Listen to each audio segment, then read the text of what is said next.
আজকে আমি আপনাদের এমন একটা বাস্তব অভিজ্ঞতা শেয়ার করব, যেটা আমারই এক পরিচিত দাদার জীবন পুরোপুরি বদলে দিয়েছিল। 1 মিনিটের দেখা, একটা মুহূর্ত, কিন্তু সেই একটা মুহূর্তই কিন্তু তার পুরো জীবনটাই পাল্টে দেয়।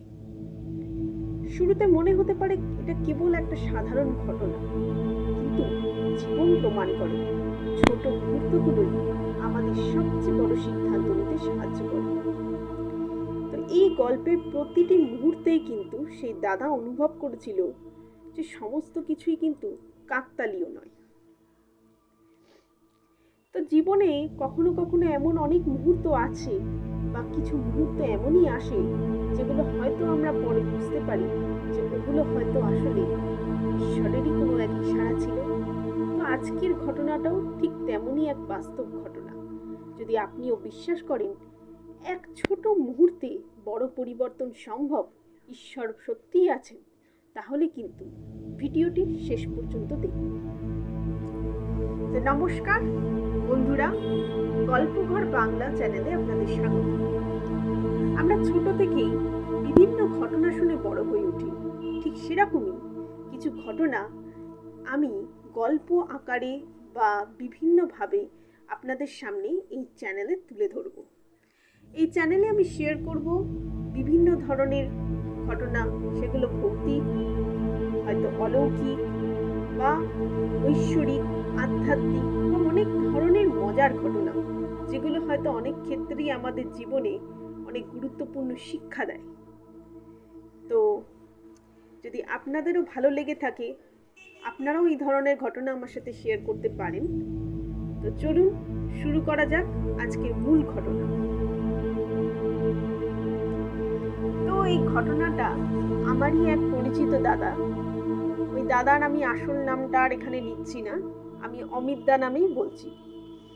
তো ওই অমিত দা ছোট থেকেই খুব ভালো একজন ছেলে তো ছিলই, আর সব থেকে বড় কথা, একটা মিডল ক্লাস আমাদের মতন মধ্যবিত্ত পরিবার থেকেই সে বড় হতো। পড়াশোনায় প্রচণ্ড ভালো ছিল। আর যেটা সব থেকে বড় কথা, অমিত দার না একটু বড় হতেই ছোট ছোট অনুষ্ঠান বলুন, বিভিন্ন ধরনের প্রোগ্রাম বলুন, সেখানে কিভাবে সেটা সাজানো হবে, কি তার থিম হবে, কি তার মেনু হবে, এই সমস্ত বিষয়ের উপর খুবই আগ্রহ ছিল। শুধু তাই না, ছোট ছোট প্রোগ্রাম হয়তো সে নিজেই আয়োজন করতো বা পরিচালনা করতো। তো এভাবেই দাদা আস্তে আস্তে বড় হয়ে ওঠে। আর যা বললাম, ওই দাদার কিন্তু পড়াশোনাতেও বেশ ভালো ছিল। তো এই যে দাদা বিভিন্ন ধরনের অনুষ্ঠানের আয়োজন করত, বিভিন্ন প্রোগ্রাম ছোট থেকেই করত, এই ধরনের কাজ করতে করতে দাদার এটার প্রতি একটা ইন্টারেস্ট তৈরি হয়ে গিয়েছিল। দাদা এই যখন আরেকটু বড় হলো, তখন ইভেন্ট ম্যানেজমেন্ট ব্যাপারটার প্রতি দাদার একটা আগ্রহ কিন্তু আস্তে আস্তে জন্ম নেয়। তো আস্তে আস্তে সে দাদাটা বিটেক শেষ করলো এবং সে বড় হলো আস্তে আস্তে, এবং ও একটা আইটি সেক্টরে চাকরি পেয়ে গেল। এবার তার স্বপ্ন কিন্তু ছিল ইভেন্ট ম্যানেজমেন্ট। এবার কি হয় না, আমাদের মধ্যবিত্ত পরিবারে কিন্তু চাকরি ছেড়ে ব্যবসা করতে যাব, নিজের একটা স্টার্ট আপ করবো, এটা অনেক ক্ষেত্রে স্বপ্নটা কিন্তু স্বপ্নই হয়ে যায়। সেই সাহসটা কিন্তু নিয়ে আমরা এগোতে পারি না। তো যাই হোক, দাদাও সেই চাকরিটা পেলো, চাকরিটা করাও স্টার্ট করলো, কাজটাও খারাপ ছিল না।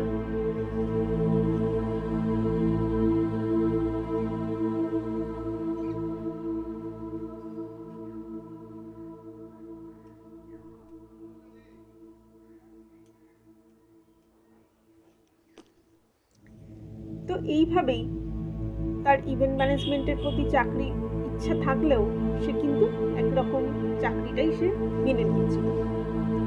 তো কাজটাও খারাপ ছিল না, কিন্তু যা হয়, তার মন কিন্তু তার স্বপ্নের পথে ছুটতে চাইছিল।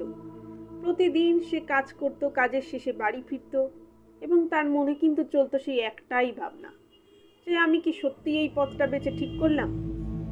আবার এটাও ভাবছে, যদি চাকরিটা ছেড়ে দিই তাহলে কি সে এই সমাজের যা হয় একটা মধ্যবিত্ত যে চিন্তা ভাবনা, যে এই চাকরি ছেড়ে দিলে আবার চাকরি পাবে কিনা, ব্যবসা আদৌ দাঁড় করাতে পারবে কিনা। আর আপনারাও জানেন যে একটা ব্যবসা শুরু করতে গেলে কিন্তু প্রচুর টাকা অর্থের একটা ব্যাপার আছে, ইনভেস্টমেন্টের একটা ব্যাপার আছে, ক্লায়েন্ট পাওয়ার একটা ব্যাপার আছে। তো মানুষ আদৌ তাকে ব্যবসাটা যদি শুরু করে পছন্দ করবে কিনা, তো এই সমস্ত নানান রকম জিনিস তার মনে কিন্তু চলতে থাকে। তো এইরকম চলতো তো একদিন ও বাড়ি ফিরছে। আর এই প্রসঙ্গে বলে রাখা ভালো আর একটা জিনিস, যে ওনা ছোটোর থেকেই শিব ঠাকুরের খুব ভক্ত ছিল। বিভিন্ন সময় ছোটোখাটো শিব মন্দির দেখলে গিয়ে প্রণাম করা, সোমবার করে শিবের মাথায় জল ঢালা, এই শিব ঠাকুরের প্রতি তার একটা বিশেষ ভক্তি ও শ্রদ্ধা ছিল। তো যাই হোক, এইভাবে একদিন চাকরি থেকে ফিরছিল, হাইওয়ে ধরে গাড়ি চালাচ্ছিল অমিতদা। কিন্তু সেই মনে সেই অস্থিরতা, চোখের মধ্যে সেই ভাবনা চিন্তা, ক্লান্তি, আবার একটা স্বপ্ন যে ঠিক করছি না ভুল করছি। তো এই করতে করতে একদিন হঠাৎ করেই সেদিনকেও রাস্তার পাশে একটা শিব মন্দির দেখতে পেল। আর সেদিনকেও একটু তাড়াতাড়ি বাড়ি ফিরছিল, তো ভাবলো একটু শিব মন্দিরে নেমে একটু দর্শন করে ফিরে আসবো। ভাবলো যে 2 মিনিট দাঁড়াই, মাথাটাও একটু, মনটাও একটু শান্ত হবে, ভালো লাগবে। কিন্তু অমিত কিন্তু মানে ওই দাদা কিন্তু তখনও জানতো না যে এই যে সিদ্ধান্তটা 2 মিনিটে তার মনটা ভালো হবে, শিব ঠাকুরের মন্দির থেকে একটু প্রণাম করে আসবে, সেটাই তার জীবনের মোড় ঘুরিয়ে দেবে। তো যাই হোক, কি হলো তারপর, ও তো মন্দিরের কাছে গেল, গিয়ে সে প্রণাম করলো। আস্তে আস্তে তার একটা ভক্তি ভাব, একটা অদ্ভুত প্রশান্তি, বেশ ভালো লাগছিল দাদা, খুব শান্তি লাগছিল, খুব পজিটিভ ফিল হচ্ছিল। তো খুব অদ্ভুতভাবেই সে শান্তির সঙ্গে প্রণাম করছিল।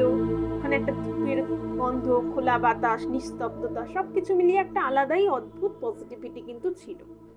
তো সে প্রণাম করেছে, চোখ বন্ধ করে প্রণাম করছে। হঠাৎ করে দাদার মনে হলো কেউ যেন তার পাশে দাঁড়িয়ে আছে। ও তো চোখটা বন্ধ ছিল, তো চোখ যখন খুললো দেখলো একজন বয়স্ক সাধু ধরনের একজন মানুষ, সাদা রঙের, যেটা উনি আমাকে বলেছে ওই দাদা, যে ডেসক্রিপশন দিয়েছে, সাদা দাড়ি ছিল, খুব শান্ত একটা মুখ, আর চোখটা মানে দৃষ্টিটা খুব গভীর, যেন দেখলে মনে হচ্ছে সব জানেন, এরকম ধরনের একটা ব্যাপার ছিল। তো সেই সাধু তখন সেই দাদাকে দেখে খুব নরম স্বরে বললেন যে সিদ্ধান্তটা তুমি নিতে চাইছো সেটা ঠিক, ভয় পেও না, তোমার ভালো হবে। দাদা তো অদ্ভুতভাবে মানে বলছে যে এই ধরনের কি সিদ্ধান্ত, সে হয়তো সিদ্ধান্ত ব্যাপারে ভাবছিল কি করবে না করবে, অনেক কিছু সারাদিন ধরে বা অনেক বছর ধরে ভাবছে, কিন্তু সেই কথা ও কখনো বলেও নি, কিছু শেয়ারও করেনি। তো যথারীতি জিজ্ঞেস করে যে আপনি কিভাবে জানলেন আমি কি ভাবছি। তো ওই সাধু, ওই বাবা উনি হেসে বললেন অদ্ভুতভাবে যে মানুষ নিজের ভেতরের যে মানে আওয়াজ, যে কণ্ঠ, ওটাকে না অনেক সময় এড়িয়ে যায়। তোমার পথ ঠিক আছে, শুধু সিদ্ধান্ত নাও, একবার সাহস করে পা ফেললে পথ নিজেই খুলে যাবে। তো এটা যখন বলছিল দাদার না খুব অদ্ভুত একটা ফিলিংস হচ্ছিল, মনে হচ্ছিল যেন একটা পাথর নেমে গেল, যেন একটা খুব মানে একটা অদ্ভুত সাহস, একটা অদ্ভুত কি বলবো, একটা খুব শান্তি, একটা খুব রিলিফ একটা ব্যাপার হয়ে গিয়েছিল। তো খুব অদ্ভুত, খুব ভালো একটা ভাবনা চিন্তা, মানে খুব ভালো লাগছিল ওর। আরও উনি বলেছিলেন যে মানুষের জীবনে বড় পরিবর্তন তখনই আসে যখন সে সত্যিকারের ইচ্ছে অনুযায়ী সিদ্ধান্তটা নিতে পারে। তো তুমি যা করতে চাও সেটাই পথ, বাকি সব কিছু ভয়টাকে এগিয়ে যাও, এই ধরনের নানান ধরনের কথা কিন্তু সে অমিতকে বলেছিল। তাও 2-3 মিনিট হয়তো কথা হয়েছিল। তো সেই 1-2 মিনিটের যে কথাটা হলো, সেটা তাকে প্রথমবারের মতন তার মনে হলো যে সত্যি তো আমার মধ্যে তো একটা ভয় কাজ করছে, একবার দেখি না ভয়টাকে যদি পিছনে ফেলে এগিয়ে যেতে পারি। তো সেই দাদা যাই হোক সেই সমস্ত শুনে দেখলো যে হঠাৎ করে তারপরে দাদা আরো কিছু বলতে হয়তো যেত, তো সেই বাবা না তারপরে হঠাৎ করেই চলে গেলেন, এবং চলে কোথায় গেলেন ও আর দেখতে পায়নি। তো আর অত কিছু না ভেবে মন্দির থেকে বের হয়ে আস্তে আস্তে ফিরে আসছে গাড়ির দিকে ওর। তো আস্তে আস্তে ওর বেশ অন্যরকম লাগছিল, অনেক সময় মনে হচ্ছিল ওরও খুব মানে অদ্ভুত ফিলিংস হচ্ছিল ওই দাদার, যে এটা কি সত্যি কোনো কোইন্সিডেন্স নাকি কোনো ইশারা। অদ্ভুত একটা রাস্তায় একটা যেরকম হয় তখন পরিবেশটা অনেকটা একটা হালকা হাওয়া, পাখির ডাক, সবকিছু যেন আরো জীবন্ত হয়ে উঠছে। তো এক সময় ওই দাদার যেন মনে হলো এই যে একটা আতঙ্ক, একটা অনিশ্চয়তা, যেটা মানে একটা পিছিয়ে রেখেছিল তাকে, যে ভাই আমি করব নাকি করব না, আদতেও কি এই ডিসিশনটা আমার ঠিক হচ্ছে, চাকরি ছেড়ে দেওয়াটা কি ঠিক হবে। তো সেই দ্বিধাটা না কোথাও গিয়ে একটা কেটে গিয়েছিল। দাদা তারপর বাড়ি ফিরে আসে, অনেক চিন্তা ভাবনা করে সেদিনকেই দাদা সিদ্ধান্ত নিয়ে নিল যে না, আর নয়, আমি কিন্তু আমার ইভেন্ট ম্যানেজমেন্টের বিজনেসটাই স্টার্ট করব। এবং সেটা সে সেই মুহূর্তে বাড়িতে হয়তো জানায়ও নি। আস্তে আস্তে সে চাকরিটা ছেড়ে দিল। তো চাকরি ছেড়ে দেওয়ায় অনেকেই অনেক কথা, যা হয় একটা মধ্যবিত্ত ফ্যামিলিতে চাকরি ছেড়ে দেওয়ার ডিসিশনটা তো খুব একটা সহজ ব্যাপার নয়। তো ছেড়ে দিল। আস্তে আস্তে সে যা চাকরি করে যেটুকু টাকা পয়সা জমিয়েছিল সেখান থেকে আস্তে আস্তে ইভেন্ট ম্যানেজমেন্টের বিজনেস একটা স্টার্ট করলো। আর দাদা যেহেতু বিভিন্ন ধরনের মানে চাকরি যেখানে করতো সেখানেও দাদাকে না সবাই খুব ভালোবাসত, খুব সাপোর্টিভ ছিল। তো তাদেরও কিছু সোর্স কাজে লাগিয়ে আস্তে আস্তে, একটু কঠিন ছিল শুরুর দিনগুলো, একটু একটু করে ক্লায়েন্ট পেলো। ক্লায়েন্ট কম ছিল, টাকা কম ছিল, বিভিন্ন অসুবিধা তাকে ফেস করতে হয়েছিল। কিন্তু কোথাও গিয়ে ওর ওই সাধুর কথা সবসময় মনে হতো যে একবার শুরু করো পথ খুলে যাবে। ওটাই কোথাও গিয়ে ওকে একটা অদ্ভুত পজিটিভ এনার্জি দিতে থাকতো। তো এই করতে করতে একদিন একটা খুব ভালো ক্লায়েন্টের সাথে তার পরিচয় হয় একটা অনুষ্ঠানে, একটা ইভেন্টে গিয়ে। তো সেই ক্লায়েন্টের হাত ধরেই সে আস্তে আস্তে বড় বড় ব্যবসা পেতে শুরু করলো। তার ব্যবসাও জনপ্রিয় হতে থাকলো। আমরাও এখন দেখি সে বেশ ভালোই ব্যবসা করে, বিভিন্ন জায়গাতেও যায় ইভেন্ট করতে। আস্তে আর যেহেতু ওই দাদা ছোট থেকে বিভিন্ন প্রোগ্রাম, পারিবারিক অনুষ্ঠান সমস্ত পরিচালনা করতে শিখেছিল, তো বড় ইভেন্ট করতেও না তার খুব একটা অসুবিধা হয়নি।